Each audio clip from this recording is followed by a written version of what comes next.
जरा सोचो, एक आदमी दुनिया के सबसे खतरनाक बर्फीले पहाड़ पर 24 घंटे से लटक रहा है और उसकी धड़कनें अब बंद होने ही वाली हों। उसे बचाने आई रेस्क्यू टीम बस कुछ ही मीटर की दूरी पर है, लेकिन उसकी रस्सी पर पड़ी गांठ की वजह से वो बीच हवा में ही फंस गया था। कड़ाके की ठंड में उसके हाथ पांव जम चुके हैं। तो क्या वो यहाँ से जिंदा बचकर निकल पाएगा? चलो देखते हैं हमारी आज की कहानी में। कहानी की शुरुआत होती है साल 1936 के बर्लिन ओलंपिक्स में, जब सरकार ने दुनिया भर से जाने माने माउंटेन क्लाइंबर्स को बुलाया। उन्हें ईगर नाम के एक पहाड़ की चोटी तक पहुंचना था। जो कोई भी इस मिशन को पूरा कर दिखाएगा उसे ओलंपिक चैंपियन मान लिया जाएगा। कुछ ही समय में दुनिया भर से कई माउंटेन क्लाइंबर्स इस चुनौती को स्वीकार करके वहां पहुंच गए, जिनमें दो जर्मन भाई एंडी और टोनी भी थे। ये दोनों देखने में तो काफी जवान से लग रहे थे, पर एक छोटी उम्र के बावजूद उन्होंने बहुत ऊंची ऊंची चोटियों पर अपना परचम लहराया था। वो दोनों लगभग 700 किलोमीटर का रास्ता साइकिल पर तय करके मुकाबला शुरू होने से पहले ईगर पहाड़ के बेस पर आ पहुंचे। अब तक बेस पर कई एक्सपर्ट्स और न्यूज रिपोर्टर अपने कैमरे लेकर तैयार खड़े थे।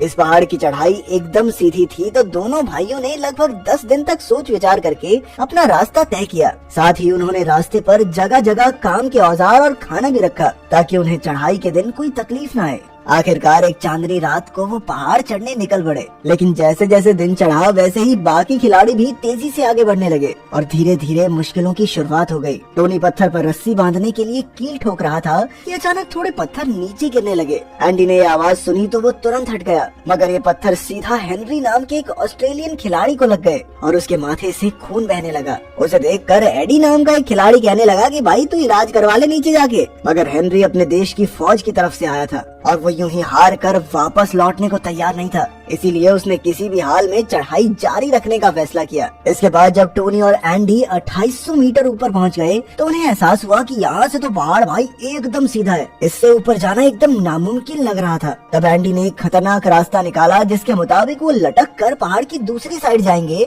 और वहाँ से चढ़ाई जारी रखेंगे। हालांकि इसे अंजाम देना बेहद खतरनाक था, क्योंकि उन्हें रस्सी से पेंडुलम की तरह लटकना होगा और अगर थोड़ी सी भी चूक हो गई तो मरना तय है। खुशकिस्मती से एंडी इस तकनीक में बिल्कुल माहिर था और कुछ ही देर में उसने दूसरी साइड पहुंचकर रस्सी जोड़ दी। फिर टोनी रस्सी पकड़कर दूसरी साइड आ गया और उन्होंने हेनरी और एडी को भी इस रस्सी का इस्तेमाल करने दिया। अब उन चारों ने ग्रुप बना लिया, लेकिन फिर दोनों भाइयों में रस्सी वापस खींचने पर बहस छिड़ गई। टोनी ने कहा कि हो सकता है उन्हें वापस लौटना पड़े, इसीलिए उन्हें रस्सी यहीं छोड़ देनी चाहिए। मगर एंडी को पूरा विश्वास था कि वो चोटी तक पहुंच जाएंगे, इसीलिए उसने रस्सी खींचने को कहा। पर वो ये नहीं जानते थे कि ये गलती उन पर कितनी भारी पड़ने वाली है। खैर, रस्सी लेने के बाद वो चारों आगे बढ़े और रात को 8 बजे तक वो 3100 मीटर पर मौजूद बर्फ की दीवार तक पहुंच गए। अब प्लान के मुताबिक उन्हें इस 2 मीटर की जगह पर रात आराम करके गुजारनी थी और अगर सब कुछ उनके मुताबिक रहा तो वो कल तक पहाड़ की चोटी तक पहुंच ही जाएंगे। मगर अगली सुबह जब उनकी आंख खुली तो चारों ओर से ठंडी हवाएं चल रही थी। आसपास इतनी धुंध देखकर टोनी समझ गया कि ये आने वाले बर्फीले तूफान का संकेत है। अब उन्होंने तुरंत ही अपने सफर पर आगे बढ़ने का फैसला किया। चढ़ते हुए एंडी को बर्फ में दफन एक बैग दिखा और उसे लगा कि कुछ खिलाड़ियों ने बाकियों के लिए सामान छोड़ दिया होगा। उसने तुरंत ही टोनी को बुलाया और वो दोनों खुश होकर बर्फ खोदने लगे। मगर ये कोई बैग नहीं बल्कि एक खिलाड़ी की लाश थी। शायद ये खिलाड़ी उनसे पहले यहाँ तक पहुँच गया होगा, मगर बर्फ के नीचे दबकर अपनी जान से हाथ धो बैठा। तभी हेनरी और एडी भी चलते चलते उनके पास पहुँचे और फिर चारों ने आपस में सलाह करके उस मरे हुए खिलाड़ी की लाश को बेस की ओर फेंक दिया। फिर भारी मन से वो सब आगे बढ़े और जल्द ही 3350 मीटर की ऊंचाई पर पहुंच गए। अब चढ़ाई पहले से भी ज्यादा मुश्किल होती जा रही थी। एक दूसरे की सुरक्षा के लिए उन्होंने अपनी रस्सियों को एक साथ बांधने का फैसला किया, लेकिन यही रस्सी की गांठ थी जहां से सारी बाजी पलटने वाली है। एक दिन पहले हेनरी के सर पर जो पत्थर से चोट लगी थी, उसकी वजह से उसे चीजें समझने में थोड़ी परेशानी हो रही थी। वो चारों अब एक साथ रस्सी से बंधे थे और चढ़ाई चढ़ते हुए अचानक हेनरी का हाथ छूट गया और अब वो सीधा नीचे गिर रहा था। उसी के साथ एडी भी लटक गया। गिरते हुए हेनरी की टांग एक पत्थर में फंस गई। अब क्योंकि उसकी रस्सी एडी की रस्सी से बंधी हुई थी, इसीलिए जब एडी वापस ऊपर चढ़ रहा था तो एडी का सारा बोझ हेनरी के ऊपर आ रहा था। इससे कुछ ही पलों में हेनरी की टांग ही उखड़ गई। अब उन चारों का एक साथ ऊपर चढ़ना नामुमकिन था। एंडी और टोनी के पास दो रास्ते थे, या तो वो हेनरी और एडी को वहीं छोड़कर मंजिल की ओर बढ़े या फिर उन्हें अपने साथ लेकर वापस लौट जाएं और नीचे जाकर हेनरी का इलाज करवाएं। एंडी ने कहा कि उन्हें आगे बढ़ना चाहिए क्योंकि वो अपनी मंजिल से कुछ ही मीटर दूर हैं और इस चैंपियनशिप को जीतते ही पूरी दुनिया में उनका नाम हो जाएगा। मगर टोनी का मानना था कि उनके साथियों की जान इस कंपटीशन से कहीं ज्यादा इम्पोर्टेंट है। इसी बात पर दोनों में काफी बहस हुई, पर अंत में दोनों ने वापस उतरने का फैसला किया। अब ऐसी खड़ी चढ़ाई से नीचे उतरना चढ़ने से भी ज्यादा मुश्किल होता है। हालांकि वो अपना एक एक कदम फूक फूक कर रख रहे थे, मगर अचानक बर्फीले तूफान की वजह से उनका हिलना भी मुश्किल हो गया। पूरे एक दिन की मेहनत के बाद भी वो कुछ मीटर ही नीचे उतर पाए। जल्द ही अंधेरा होने लगा, इसलिए उन्हें 3170 मीटर की ऊंचाई पर ही रुककर रात गुजारनी पड़ी। इस समय उनका सारा खाना खत्म हो चुका था और वो चारों बेहोश होने की कगार पर थे। ऊपर से मौसम और भी ज्यादा बिगड़ता जा रहा था। खैर, जैसे तैसे अगले दिन काफी मशक्कत के बाद वो सब उसी जगह पर पहुंच गए जहां वो दूसरी साइड से रस्सी लगा कर आए थे। मगर एंडी के रस्सी निकालने के फैसले की वजह से अब दूसरी साइड वापस जाने के लिए कोई रस्सी नहीं थी। एंडी ने एक बार फिर से अपनी रस्सी से पेंडुलम की तरह लटक कर दूसरी तरफ को जाने की कोशिश की, मगर दूसरी तरफ का पहाड़ अब पूरी तरह से बर्फ से ढक चुका था। काफी सारी कोशिशों के बावजूद भी एंडी किसी पत्थर को पकड़ नहीं पाया और काफी ज्यादा थक गया। इस तरह जिस रास्ते से वो आए थे वहीं से वापस लौटना उन्हें नामुमकिन दिखाई दिया। इसलिए अब उनके पास यहीं से सीधा नीचे उतरने के अलावा और कोई चारा नहीं था। हड्डियां जमा देने वाली ठंड में उन्होंने सबसे पहले अपने जख्मी साथी को नीचे भेजने का फैसला किया, लेकिन इससे पहले कि हेनरी नीचे पहुंच पाता, अचानक ऊपर से बर्फ के बड़े बड़े टुकड़े उन पर गिर पड़े। अचानक आई इस मुसीबत की वजह से एंडी का हाथ छूट गया और वो नीचे गिरने लगा। एंडी के गिरने से एडी की रस्सी भी छूट गई और वो तेजी से गिरता हुआ एक बर्फीले पत्थर से टकरा गया और उसकी मौके पर ही मौत हो गई। जब एंडी को होश आया तो उसने देखा कि वो रस्सी से लटका हुआ था। हालांकि उसकी हालत बेहद खराब थी, पर उसके अंदर जीने के जज्बे ने उसे ऊपर चढ़ने को कहा।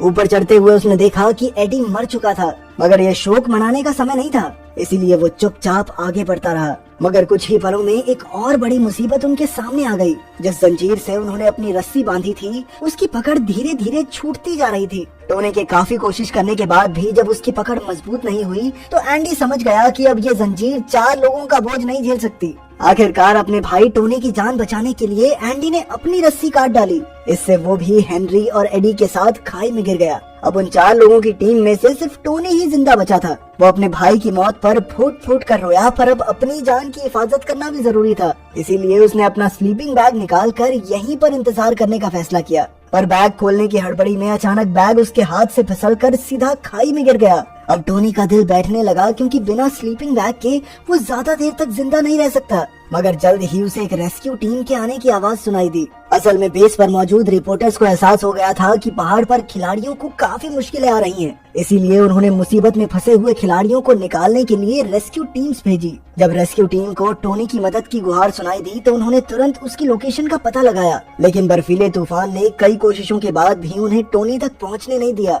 इसीलिए उन्हें ना चाहते हुए भी टोनी को अकेला छोड़कर वहां से लौटना पड़ा। उस रात टोनी गहरे दुख में डूब गया। उसने अकेले जैसे तैसे सिकुड़कर पहाड़ पर रात गुजारी। खैर, खुशकिस्मती से अगले दिन मौसम थोड़ा ठीक हो गया और रेस्क्यू टीम एक बार फिर से उसे बचाने निकल पड़ी। जब उन्होंने देखा कि पूरी रात बर्फीली हवाओं और कड़ाके की ठंड में लटके रहने के बाद भी टोनी जिंदा था, तो उन सबके होश ही उड़ गए। अब उन्होंने रेस्क्यू प्लान बनाया, मगर इसके लिए टोनी को रस्सी से नीचे आकर उन तक पहुँचना होगा। पर मुश्किल ये थी कि टोनी की रस्सी इतनी लंबी नहीं थी, इसीलिए रेस्क्यू टीम ने उसे अपने पेट पर बंधी रस्सी को खोलकर उसके 4 हिस्से करके उनसे एक लंबी रस्सी बनाने को कहा, जिसके सहारे वो रेस्क्यू टीम तक पहुंच सके। पहाड़ चढ़ने वाले लोग अक्सर इस तकनीक का इस्तेमाल करते हैं, पर बेचारे टोनी के शरीर की ताकत लगभग खत्म हो चुकी थी।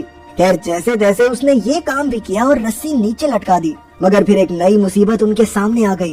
रेस्क्यू टीम ने देखा कि रस्सी तो अब भी छोटी पड़ रही थी। इस रेस्क्यू टीम पे गुस्सा आ रहा मुझे, अब खुद कुछ कर नहीं रही है। इससे पहले वो रस्सी को पकड़ने की कोशिश करते टोनी ने ऊपर से नीचे उतरना शुरू भी कर दिया था। वो धीरे धीरे नीचे आ रहा था और जब वो रेस्क्यू टीम से कुछ ही मीटर की दूरी पर था तो उसका लोहे का हुक रस्सी की गांठ में अटक गया। अब टोनी के पास यही चारा था कि वो गांठ खोलकर नीचे गिर जाए और रेस्क्यू टीम उसे पकड़ ले। मगर इस समय टोनी के शरीर में जरा भी ताकत नहीं बची थी। इस भयानक मौसम में लगातार खतरनाक मुश्किलों का सामना करते हुए उसने कमाल का हौसला दिखाया, पर इस बार उसके शरीर में अपना हाथ तक उठाने की ताकत नहीं थी। अचानक उसने रेस्क्यू टीम के साथ आई अपनी गर्लफ्रेंड को देखा और फिर अपनी आंखों से बर्फीले पहाड़ों के शांत और सुंदर मंजर को देखते हुए बेचारे टोनी ने अपनी आखिरी सांसें ली। इस तरह टोनी की मौत ईगर पहाड़ के इतिहास की सबसे दर्दनाक कहानियों में शामिल हो गई।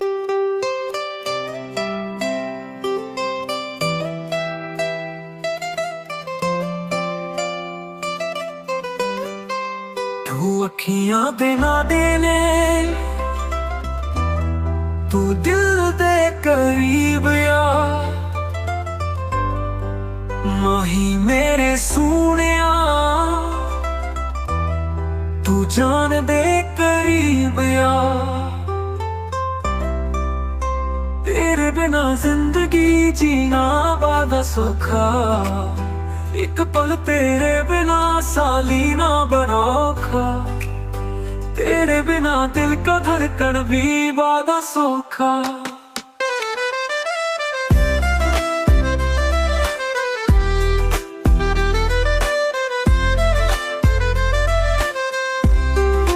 तू अखियां दे ना दे यार, तू दिल दे करीब यार, माही मेरे सोनिया, तू जान दे करीब आ।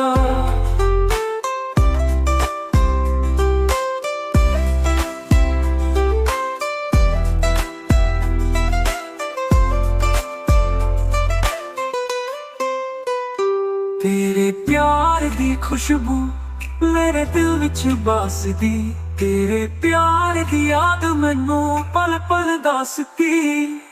मैं तेरे नाल रहना, तेरे नाल ही मैं जीना, तेरे प्यार विच खुश रहना, तेरे प्यार विच ही मैं पागल हो जाना।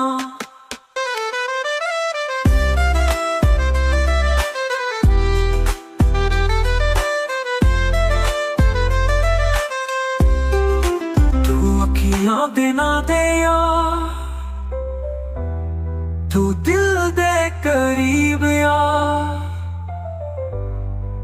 माही मेरे सोनिया,